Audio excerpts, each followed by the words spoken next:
Hello, my name is Stephen Hairfield. If you've seen my videos before, I'd like to thank you for viewing them, and I do appreciate the comments.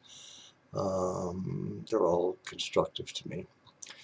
I'm Stephen Hairfield, Dr. Stephen Hairfield. Spent many years in India, 6 in fact, as a monk studying the Mahayana Tibetan path of Buddhism. And today I'd like to share with you the idea of judgment. That's something in our world that's become extremely common and an accepted practice. And I've always found it interesting that every great teacher that's ever come along, from the Christ to Buddha to Zoroaster, Zarathustra, Lao Tzu, and so many others, they've all suggested that judge not lest you be judged, in fact, is the way that Christ put it. So that's what I'd like to share with you today, the drawback from even doing it. The truth is, when it comes to judgment, let's say you judge another person. All you're really going to know is how you judge them to be, but you're never actually going to know that person whatsoever. In the book that you can see behind me over my left shoulder, I talk extensively about the idea of judgment, especially in the fifth principle of karma, known as the law of mirrors. There's an old Zen proverb that says that if you wish to know truth, then hold no opinion for or against anything. And I think that's what judgment does. It gives us an opinion. And when we place judgment, we place it in a hard, fast, and furious manner. You know, there are times where I can honestly say where judgment is probably appropriate. Like when you're driving a car or when you're walking through a forest, you need judgment to do both of those things. Anytime in the workaday world when you're required to make decisions about things, judgment to an extent is somewhat necessary. But when it comes to the human and human form, judgment really doesn't apply, and here's why. We're all different. Um, Sure, there's a lot of similarities to us, granted. We all have 2 eyes, 2 ears, a body. We move, we do things, we talk. But other than that, our fingerprint, our genetic makeup, our DNA says that we're all different, we're all unique. And you can take that uniqueness so far as the fact that even in our day-to-day experiences, you're going to experience things different than I do, and I'm going to experience them differently than you. So why do we do that thing called judgment? To me, I'm mystified by it because when I studied as a monk many, many years ago, I was a very young person, and I learned that there was very little of any value involved in placing judgment on much of anything. In fact, the entire path of Mahayana Buddhism is all about compassion. One cannot be compassionate if they're passing judgment. And all too often in our world, when we place judgment, we place it in a very harsh manner, condemning another person. And I can make you an absolute promise. Whatever you judge, you're only going to know your judgment. As I said earlier, you will never know that other person. Judgment is a very limiting idea. In fact, what you're actually doing is you're limiting a person to your concept of them and not allowing them to be themselves. I don't know about you, but I never gave anybody permission to judge me. Did you? I don't remember ever doing that anywhere, but yet people do it all the time. But to me personally, it really doesn't matter to me how people see me, how people understand me, whether they accept me or not. I don't live my life by what other people think. I live my life through my own heart and through how I feel about things. I let that be my guide. My mind is my steering mechanism, and it doesn't have time to place judgment on another person. I wouldn't be so crass or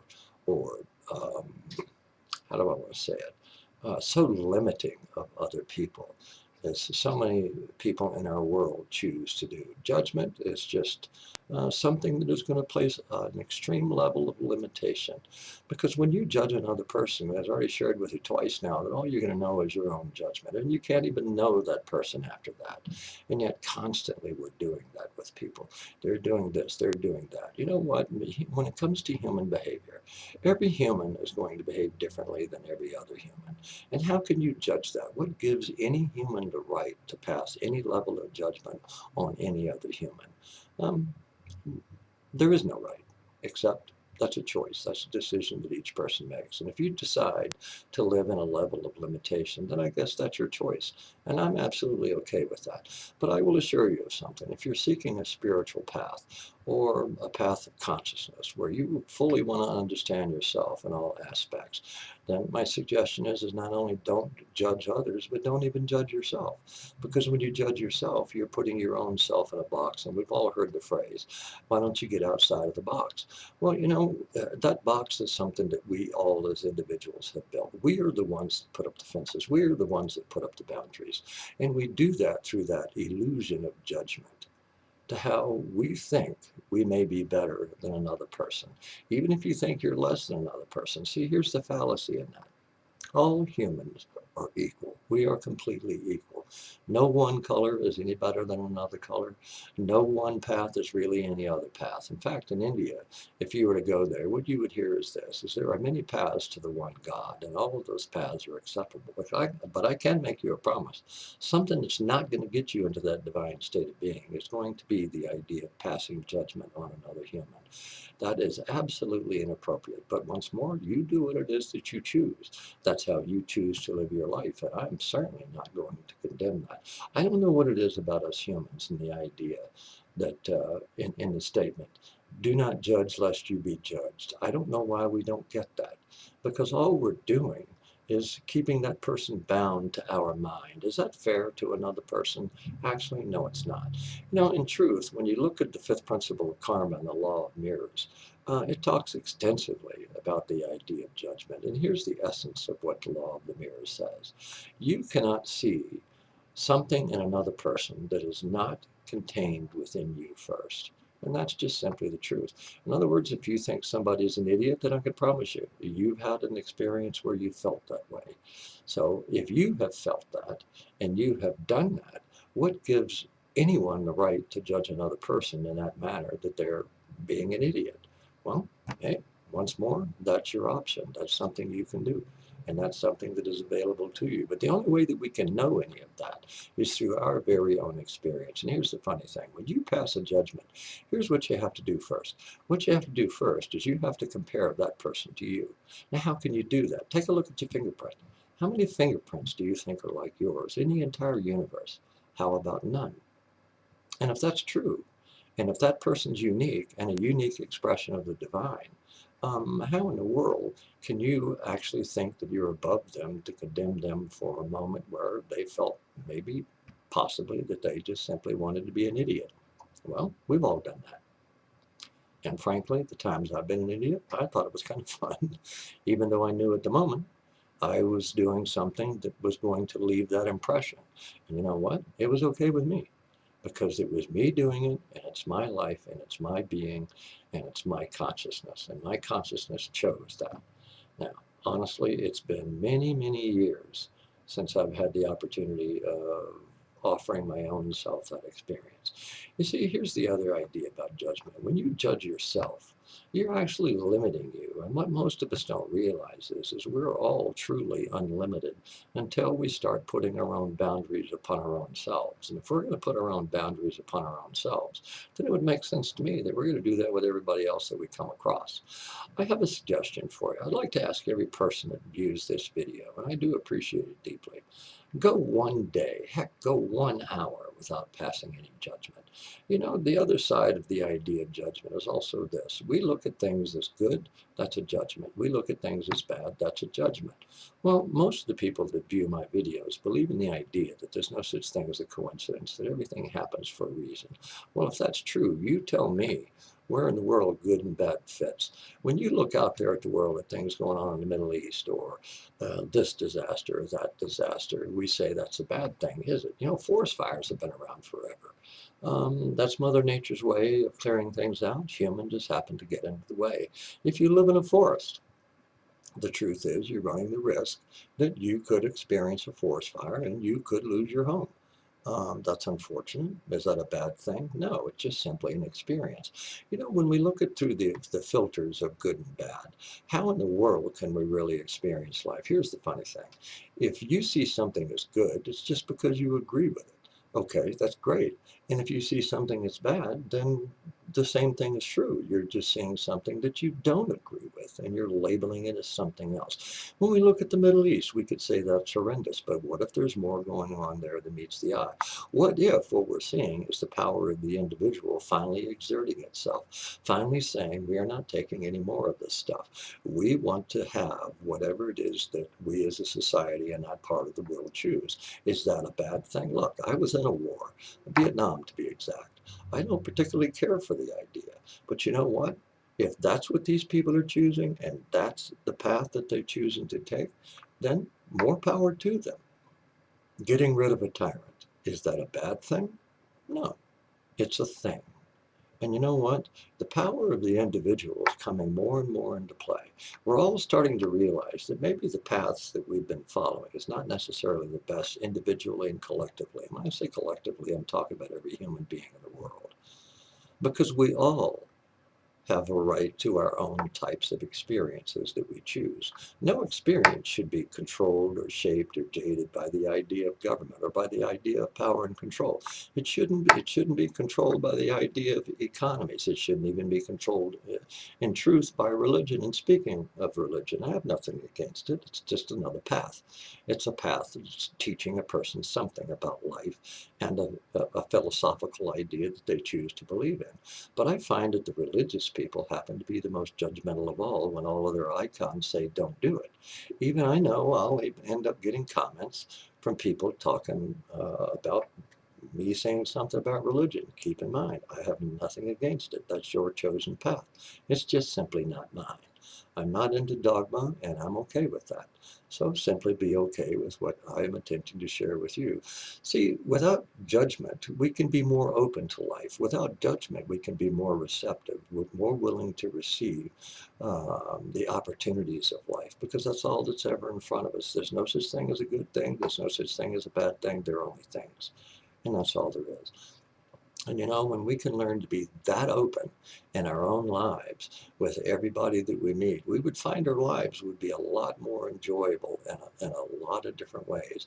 You see, if you're on the path of spirituality, and I don't mean the religious context of that, I mean true spirituality, it doesn't need dogma to tell it what to do and how to do it. And I don't know about you, but I don't need anybody telling me what to do or how to do it. I'm old enough to understand my own self, my own life, and being able to do the things in my life that I so choose. You see, to me, the way that we can live is openly, honestly, and sincerely without impinging or infringing on any other human being through our own judgment. Remember what was shared with you in the beginning of this video, the old Zen proverb. Should you ever wish to see truth, then hold no opinion for or against anything. That's interesting to accomplish. It's not impossible, and it's not all that hard. It's just being aware of how you view other people. In fact, the vast majority of us that walk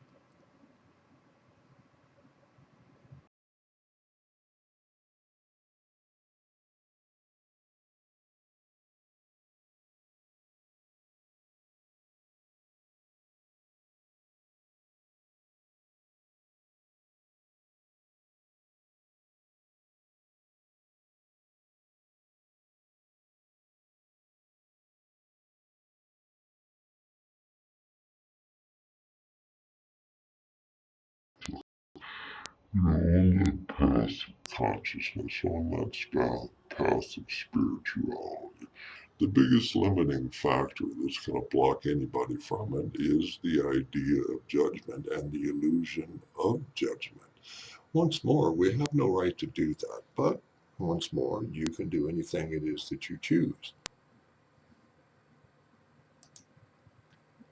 Seem to be having interesting festive moments with my computer today, but we're just chugging along.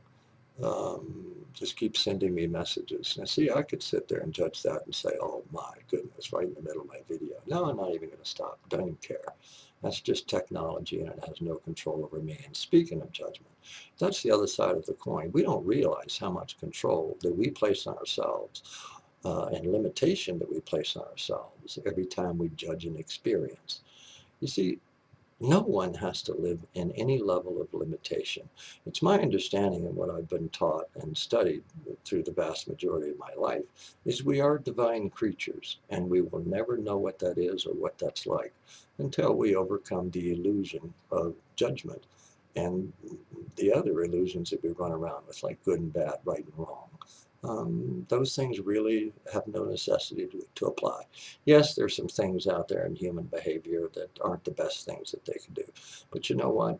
Even a criminal has to learn not to be a criminal. So let's give them that opportunity in the best way that they choose. I know that everybody listening to my videos likes to be able to have the choice in their own life of what it is that they would like to have as their experience. You as the individual are the only one that can do that. No other human has that right over you to choose what you can and what you cannot do, even to choose what you can say and not say. But do yourselves a favor. Attempt to do all that you can to move away from judgment, because it's doing nothing but keeping other people bound to your own mind. You know, when we look around the world, everybody's attempting to fit in. So what do? We start passing judgment because we think we fit in, even gossipers. I'm not a person that's into that whatsoever. But you know what? If any individual gets around judgmental people or gossipers, you're going to become just like them. Why? Because you want to be just like them. Anytime we attempt to become just like another human, then you're certainly not being yourselves. Why not be that free-spirited person and blaze your own trail, blaze your own path? Take the path of you, because it's always the best and most solid path that we can. It's not about whether the world accepts you or rejects you. It's about whether you accept you or whether you reject you. And why would you reject you? What's that going to get you? Ultimately, it leads down to one thing and one thing only, and that's the idea of self-acceptance. And to encounter the idea of self-acceptance, implicit self-acceptance, then my suggestion is to get rid of the idea of judgment. Judgment's not going to get you anywhere. Never has, never will. In fact, here's the funny thing. However you judge another is how you actually judge you. What you do to another, you actually do to yourselves. We don't see it that way. We don't understand it that way, but by golly, we could if we took the time to do it. You know, I've come to realize that probably the most sacred space on the planet is the human being. The human being is the temple of life. And if you are the temple of life, as am I, and we are that sacred, how in the world can you or anyone think they can sit above another and judge them? That's not a sacred thing. That's not a compassionate thing. That's not even a thing.